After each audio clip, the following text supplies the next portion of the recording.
All right, so this is section 1.5, and we're talking about analyzing graphs, and we're also going to talk about odd even functions, and we're going to talk about finding the zeros or roots or anything like that. So if we look here in this first slide, it says to find the domain and the range and the values of these two functions. So we're going to do this quickly because you guys were awesome at this yesterday. We're going to be fine. Domain is on my x-axis, right? We read from left to right. So what is the domain of this function here? What's the furthest left that it starts at and the furthest right that it finishes at? What would it be from? What to what? -1 to 5. -1 to 5, okay? And what are the notations going to be on -1 versus 5? Bracket on -1 and a parentheses on -5. I mean, Perfect. positive 5. Perfect. Our closed dots are going to have brackets. Our open dots are going to have parentheses.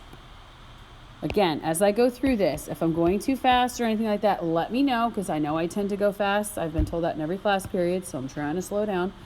But when I talk about range, guys, what is the lowest value? Because we read bottom to top. What's the lowest value that this function touches? -3. Perfect, -3. And then what's the highest value that this thing touches? +3. +3. And what is going to be the notation on either side of that? Brackets. Brackets on both, because in both places the function exists. There's a piece of the line. Then when they tell you, I told you guys about this yesterday, this is just a fancy way of saying, hey, when I look at whatever number they give me on the x-axis, what is my y value? So in this case, f of -1, I go over here to -1, sorry, -1's over here, on the x-axis, and I look up what is the y value when x is -1? What's the y value? 1. +1. There you go. Over here on this side, when I go to 2 on the x-axis, then I go down here, what is the y value when x is +2? -3. Perfect. That's it. So when you see those questions, guys, those are actually really simple questions. It's just asked a different way. So you guys can handle that. Okay, I left this slide on here. We have talked about this for several days now, about the open and closed dots. We read domain and range left to right, bottom to top. Your closed dot is going to have a bracket. Your open dot is going to be a parenthesis, just so you guys are aware of that. When I talk about zeros of a function, you guys have definitely seen this in Algebra 2. You've also seen it probably a little bit in Algebra 1. But zeros of a function, write down this, please. Zeros, roots, solutions, and x-intercepts. All of these words or phrases are interchangeable, meaning they all mean the same thing. Graphically, if you are given a graph and you are graphically going to state all of the roots or zeros or solutions, it's where the graph crosses what axis?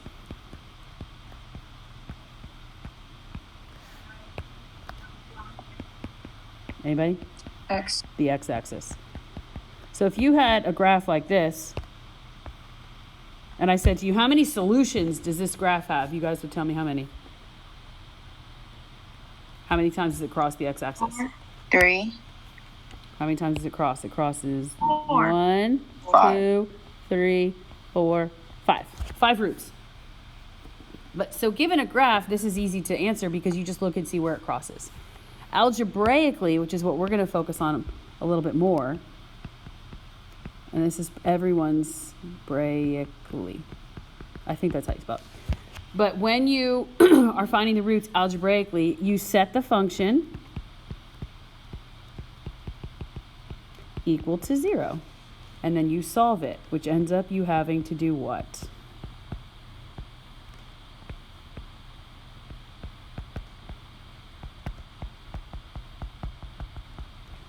How many of you say factor and you're like, oh, yes, that's my favorite thing to do? Anybody? Not all at once. Not me. No? Okay. I like factoring because I'm a math nerd, and if you like factoring, that's okay. Some of you will never admit that you like it, but you kind of do because it's like a puzzle. You guys have seen this before. All right, we're going to do all 3 of these together. We're going to find the zeros. We're also going to find the solutions. We're going to find the roots. We're going to find the x-intercepts because they all mean the same thing. So the first thing it tells you to do is take the function and set it equal to 0. I like to have 0 on the right-hand side just because, I don't know, that's me.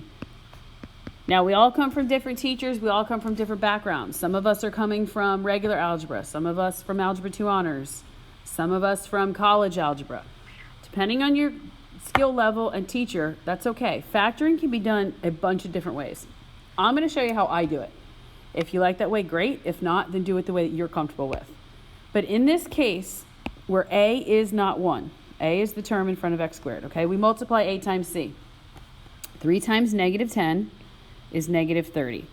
So what you're doing is you're looking at factors of negative 30 that multiply to give you negative 30, but add to give you positive 1. Anybody tell me what those factors might be? 1 and 30, 2 and 15. Negative 5, positive 6. Negative 5 and positive 6. Do some quick math to check yourself. Excuse me. Negative 5 times 6 is negative 30. Yes. Negative 5 plus 6 is positive 1. Yes, so that works.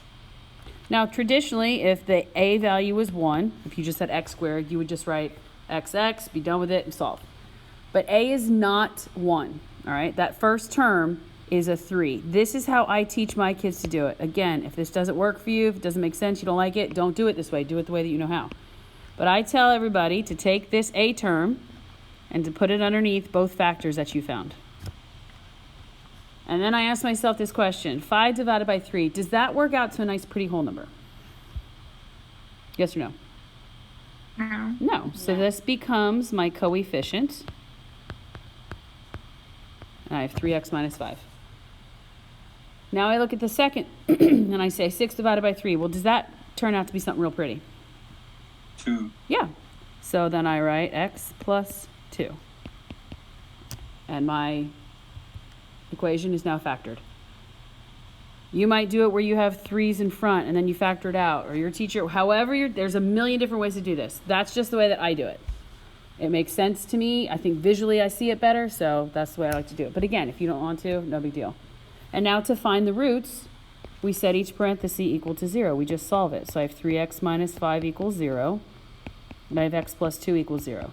A lot of us like to check our work as we go through, which is a fantastic thing to do. When you get to this step, is there a way I can check this to make sure it multiplies into that? What could I do? Or Plug it into x, I think. Well, once you get your zeros, you could plug it in. But what can I do with this green line here? Foil it. Yeah, I could foil it. If I foiled it back, I went 3x times x, got 3x squared. 3x times, then I get 6. You can foil it back, and then you should return to your original equation. That's just a good step to make sure your signs are right, if you want to. But in this case, we would, to solve, we're going to add 5 to both sides here. So 3x equals 5. And then divide both sides by 3. And I get x equals what? 5/3? Yes? Guys? Yes. Thank you. So now I'm going to subtract 2 from both sides here, and I get x equals 2. So this happens to have 2 zeros. How many times does it cross the x-axis? How many? 2. 2. How many roots does it have? 2. 2. How many solutions does it have? 2. 2. All those things mean the same thing. Okay? All right, now I come over here. And again, the first step I'm going to do is I'm going to set my equation equal to 0. Again, I like to have 0 on the right-hand side. So that's I have a question. Yes, ma'am. What's up? Is it 2 or negative 2? Oh, did I forget the negative sign? I'm sorry. Thank you. Okay, thank you. Thank you. I thought I wrote it.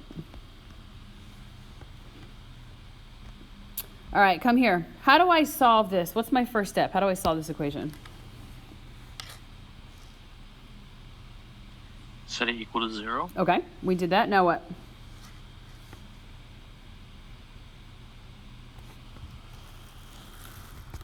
How do I get rid of that square root? What's the opposite of square root?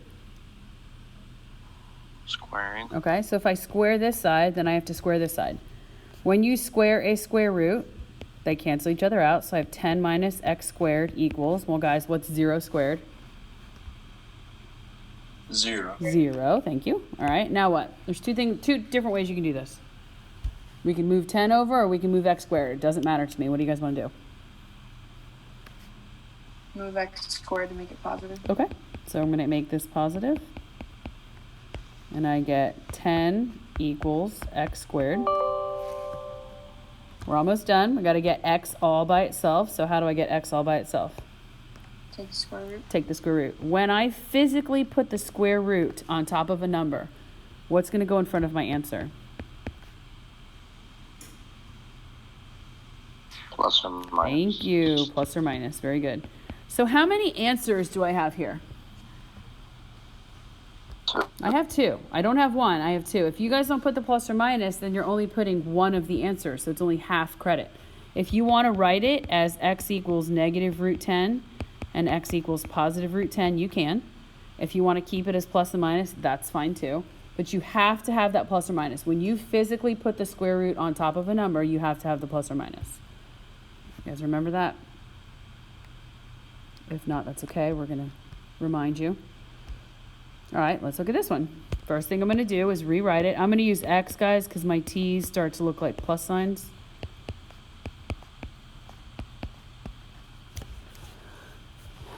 Where do I start?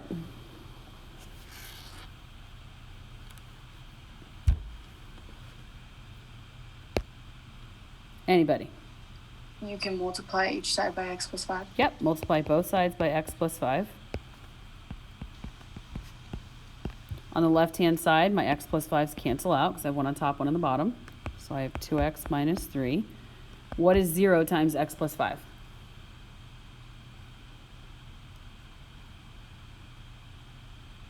0. Yep. 0. Now we solve. Add 3.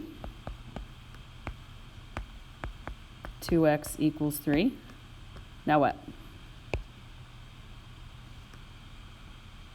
Divide by 2. Divide by 2. Thank you, dear. So x equals 3 over 2. How many times does this function cross the x-axis? Once. How many solutions? 1. 1. How many roots? 1. 1. How many x-intercepts? 1. Let me let you in on a little secret. Some of you may have known this from last year, some of you may have not. But if you look at your function, your equation, whatever the degree is of the highest exponent, that's how many solutions you'll have. Not necessarily that they're real, but when you solve it algebraically, that's how many solutions you should have. Meaning, look at this. What's the highest exponent I had? X squared, right? Well, how many solutions did I end up with? 2. Over here, the highest exponent in my equation was squared. How many solutions did I end up with? 2. When I come here, what's the highest degree? What's the biggest exponent you see? It's 1. How many solutions did I end up with? 1.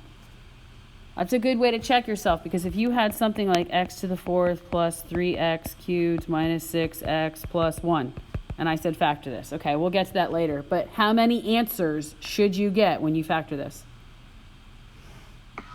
4. Yep. It's a good thing to kind of keep in mind so you can account for all of your answers. Make sure you factored completely, all that stuff. All right, we okay?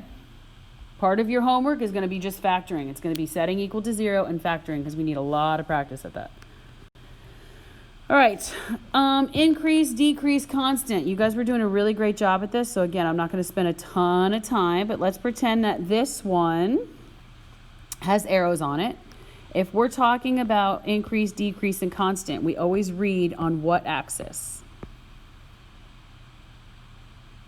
X. Thank you. Say it with confidence.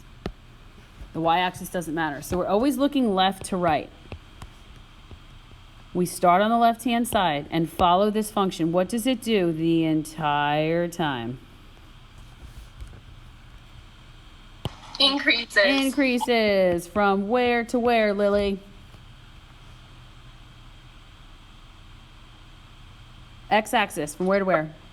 From -1. Negative. Cause I put arrows on it. I put arrows on it. Positive. Negative infinity to positive infinity. Good. For this one, I'm going to put...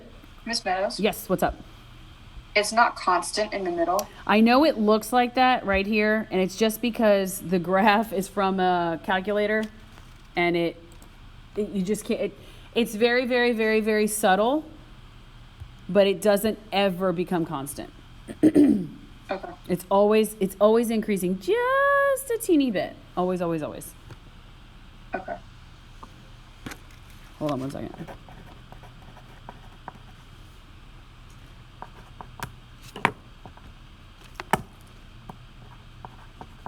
Okay. So next I'm going to put specific starting and stopping points here. We did domain and range. The left-hand side would have a closed bracket. The right-hand side would have a parentheses. But when we're talking about increase, decrease, there's none of that. So let's cross off. From this point up here, what's going on?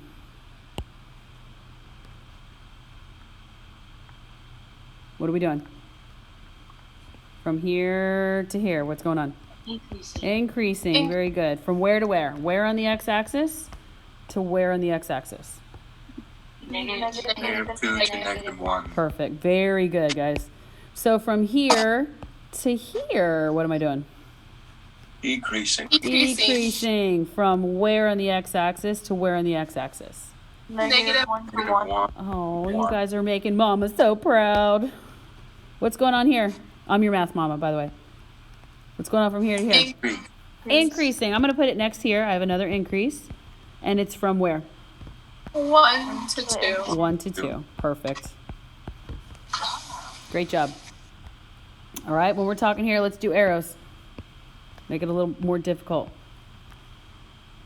What's my first? I'm not even going to draw. What's my first segment? Increase. Increase. From? Negative infinity To 0. 0. Ooh, good job. Awesome. Negative infinity to 0. Then what happens? Constant. Constant. Yes, ma'am. From where to where? 0 to positive 2. 0 to 2. And then what do we do? Decrease. Decrease. Decrease from?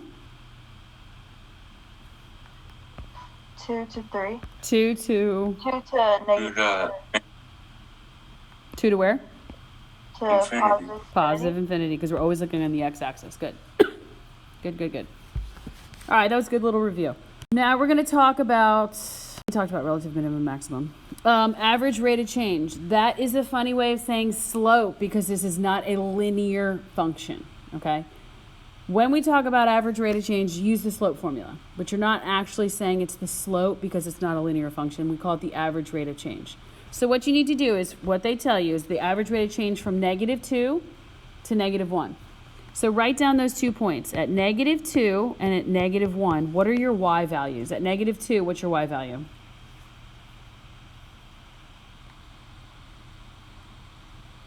Guys, at -2, what's the y value? -2. Okay.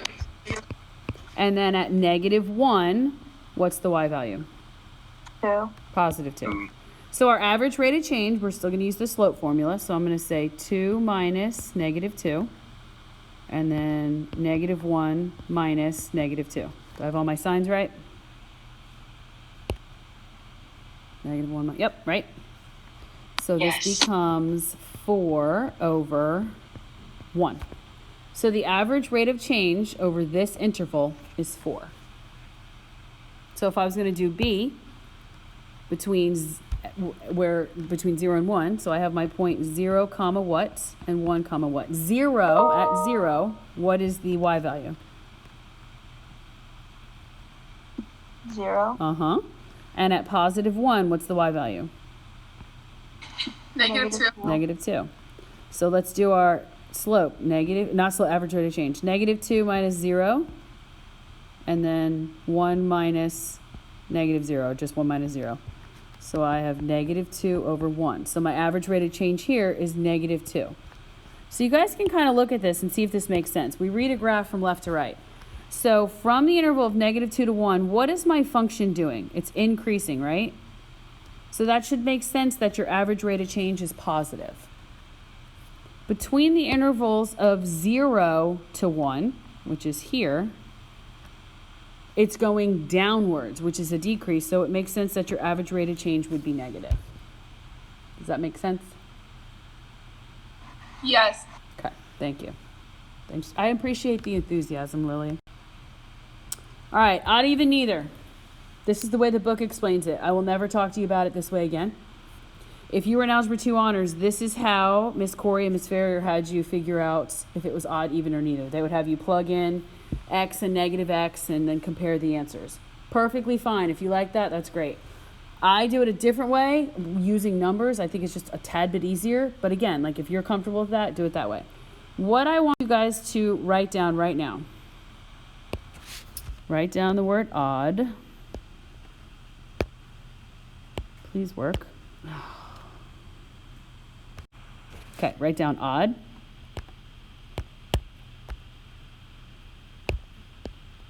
Okay, all of a sudden all right, write down the word odd. And I want you guys to write the words opposite and origin. Okay, those are two very important things to remember from odd. And then for even, I want you to write same and symmetric to y. Okay, we're going to talk about functions being odd, even, or neither in two ways. Graphically, by looking at a graph, and then algebraically, by solving. So what you guys may have learned last year is if you have something like this example, and they want to know if it's odd, even, or neither, algebraically, you would plug in x and negative x and work it out. To me, that can get very confusing. So what I want you guys to practice today, if you don't like this, then don't do it, it's fine. But I want you to pick any number in the world bigger than 1. It could be 2 and negative 2, 6, negative 6, 12, negative 12. Some of you are going to want to get funny and be like, I'm going to do 5,280. Okay, fine. But you're going to have to work with that number and do computation. I generally do 2, 3, 4, or 5. So right now, as what I'm doing, I want you guys, somebody pick 2, somebody pick 3, somebody pick 4. And do what I'm doing, but using those numbers. So if I use 2, I'm going to use 2 and negative 2. And I'm going to plug those two numbers into the same function, which is this one, x cubed minus x squared. So I'm going to use x cubed just minus x, right? Not squared. So here, x cubed and x. Use parentheses so you don't get yourself confused. I have 2 cubed minus 2. Everybody with me? What's 2 cubed? 8. Oh, thank you. And 8 minus 2 is how much? 6. Okay. Now I'm going to come over here and I'm going to use negative 2. So what is negative 2 cubed? Negative 8. Oh, negative 8. Good, negative 8. And then I have what? This becomes plus 2. Right? 2 negatives gives me a positive. So I get negative 6. What do you notice? And if you didn't use 2, you used a different number, your answers should look similar to mine. It should be maybe 4, negative 4. 12, negative 12. What do you notice about these two answers? Are they the same? Are they opposite? Or do they have nothing to do with each other? They are opposite. So what kind of a function do you think this is? Odd. It's odd. Yep. You got opposite answers. It doesn't matter what number you plug in. It just has to be a number and it's opposite. And you compare their answers. If these two numbers were exactly the same, it would be an even function. If they are exact opposites, it's an odd function. If I got 7 here and negative 12 here, what do you think my answer would be? Neither. Neither. There you go. Now, if you were taught in Algebra 2 Honors to plug in like x cubed minus x, and then over here negative x cubed minus negative x, and you worked it out that way, watch, this is what it would look like. This is x cubed minus x. This would become negative x cubed plus x. And then you compare that those are exact opposites of each other. That's fine. You can do it that way. But I think it's easier a lot of times to see just numbers rather than the letters. But again, do whatever you're comfortable with. Does that make sense? Miss Meadows, Uh-huh. under the list of odd and even, you said like origin. Yeah, we're going to talk about that And- for graphing. Oh, We'll talk okay. about that in 1 sec, yeah. Those are just, it's like the most basic things that you can associate with odd and even, and you'll see why in a second. So now let's go to the next one. We have another one, right? When you start off, you kind of have a hint of what your function might be. Look at your exponent. What's the highest exponent? A 2? What kind of a number is 2? Even. It's even. So there's no way this function could be odd because the highest exponent is an even number. But if you don't see that, no big deal. So let's pick a number. I'm going to pick this time 3. Somebody do it with 2. Somebody do it with 5. But if I say, okay, I'm going to plug this in here. I have 3 squared plus 1. And then over here I have negative 3 squared plus 1. I suggest you always use parentheses because if you forget, sometimes that's where we mess our signs up. But what is 3 squared? 9. 9. And 9 plus 1 is 10. All right. So over here on the other side, I have negative 3 squared, which is 9. And 9 plus 1 is 10. If you use 2, you should have gotten what? 5 and 5? If you use 5, you'd get 26 and 26. But what do you notice about the relationship between these two numbers? They're the what?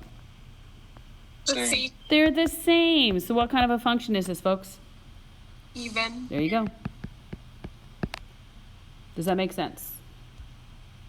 Yes. Yeah. Okay. So if the highest exponent or like power is odd, would it be odd? Yeah, well, your choices would be odd or neither.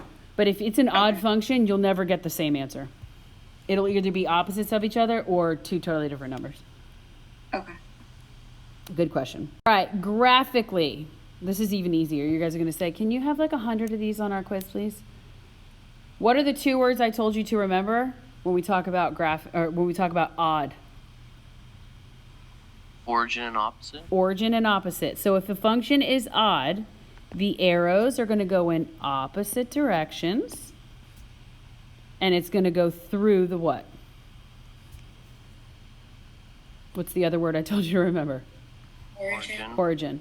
Does this graph, do the arrows go in opposite directions? Yes. Yeah. Does it go through the origin? Yeah. So then what kind of a graph is it? Odd. Yep. The thing I told you to remember about even was same, right? Same answers. Well, what do you notice about the arrows in an even function? They go in the what direction? Same direction. And it has to be symmetric to the y-axis, meaning y has to cut it in half. Do those two things happen? Yes. Yeah. There you go. So this is even. After we do this, everyone's like, oh, can we have like 20 of those? Let's go. I wanted to, good, we have time to do the examples. Let's do the graphing first. Now, guys, pretend. I tried to draw this the absolute best way I possibly could, so work with me. But let's figure out if these are odd, even, or neither. If it's odd, the arrows go in opposite directions, and it goes through the origin. If it's even, the arrows go in the same direction, and the y-axis cuts it in half. So look at this first one, number 6. What is the direction of the arrows? Same. Hold on 1 second. Do what? Hold on. Miss Glick wants to talk to me for a second. Hang on. Pause. Okay, I'm back. So, I'm sorry. What is the direction of the arrows on this one? Number 6. Same. Same, thank you. Now, if I draw a line, does it cut it in half? Yeah. Pretend I drew it perfectly. Yeah. Okay, good. Okay, so we're symmetric to the y. I won't give you guys any handwritten graphs, I promise. So if the arrows go in the same direction and it's symmetric to y, what kind of a graph is it? Even. Perfect. All right, look at number 8. What are the directions of the arrows? Are they going in the same direction? Opposite. Opposite direction. Does it go through the origin? Yep. It goes through the origin, so what is it? Odd. Odd. All right, look at 7. Check out the arrows. What's going on? Opposite directions. Opposite directions. Okay, good. So that means it could be odd. It can't be even because they're not going the same direction. So now look at the origin. Does this graph go through the origin? Nope. Nope. No origin. So what kind of a graph is this? What kind of a function? Neither. Neither. Very good.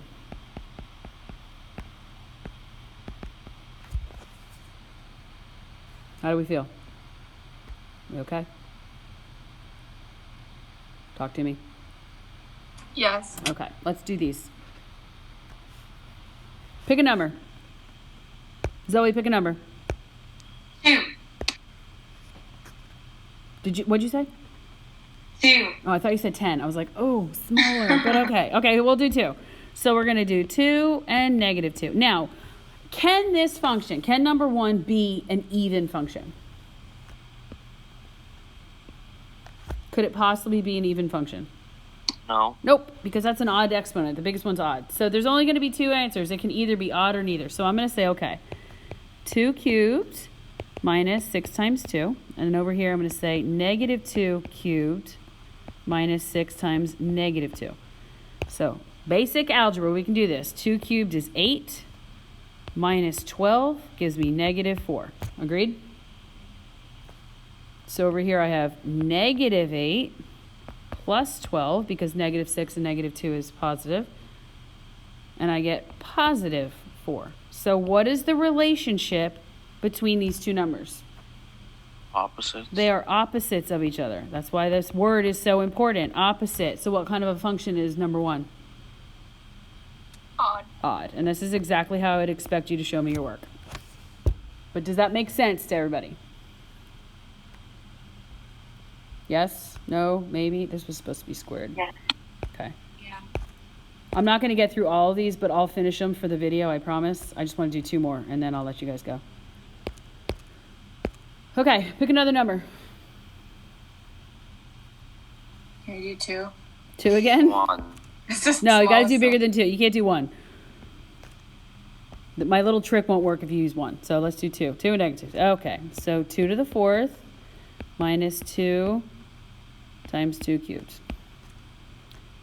No. Negative 2 to the 4th minus 2 times negative 2 cubed. This is the hard part. You got to pay attention to your signs. That's it. But 2 to the 4th power. 2 times 2 is 4, times 2 is 8, times 2 is 16. 2 cubed here is 8. And then negative 2 times 8 is negative 16. All right. So over here, I have negative 2 to the 4th power. That's going to give me 16 again. Over here, this is going to give me negative 8. So then I have a negative 2 times negative 8. Gives me what? Positive 16? Correct? Yes. Okay, so over here I have 0, and over here I have 32. Are those exactly the same numbers? No. Are they opposites of each other? No. No. No. Do they have anything to do with each other? No. So then my No. answer here would be neither. They're either going to be exactly the same or exact opposites. If they have no relation, then it's nothing. All right, this one, let's do 3 because I just don't want to do 2. So 3 and negative 3. I changed it to squared, guys, because somehow it got cut off. I don't know why. So I have 3 squared plus 2 times 3 plus 1. And over here I have negative 3 squared plus 2 times negative 3 plus 1. Just left to right, order of operations. 3 squared is 9 plus 2 times 3 is 6 plus 1. 9 plus 6 is 9 plus 6 is 15. thank you. Plus 1 gives me 16. 16. Coincidence. So over here, negative 3 times negative 3 is positive 9. 2 times negative 3 is negative 6 plus 1. 9 minus 6 is 3 plus 1, which is 4. Any relationship here at all? No. My answer is neither. Those of you who had Algebra 2 honors last year, did you use x and negative x?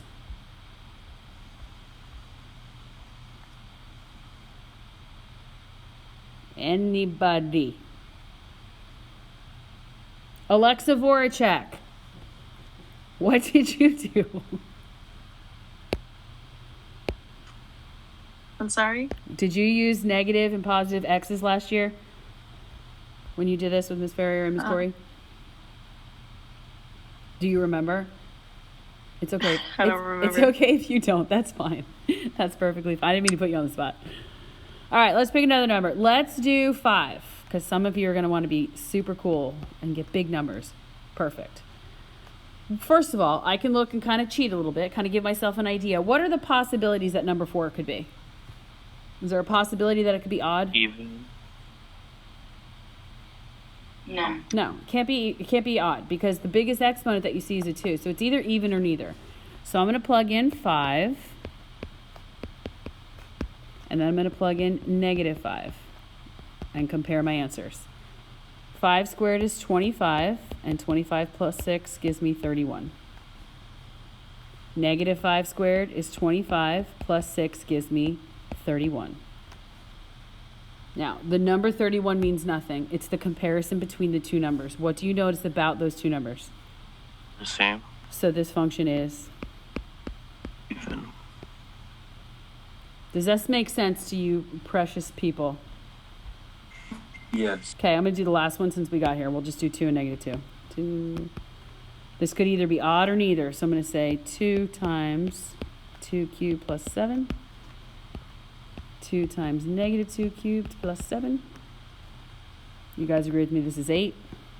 8 times 2 is 16. 16 plus 7 is 20. 23. Thank you, Isabella, for the hand gestures. All right, so over here on the left hand or the right hand side, I'm going to say 2 times negative 8 plus 7. I can already tell this isn't going to work, but I'm going to work through. I get negative 16 plus 7, which gives me negative 9. What is the relationship between those two? Nothing. Nothing. Nothing, so it's neither.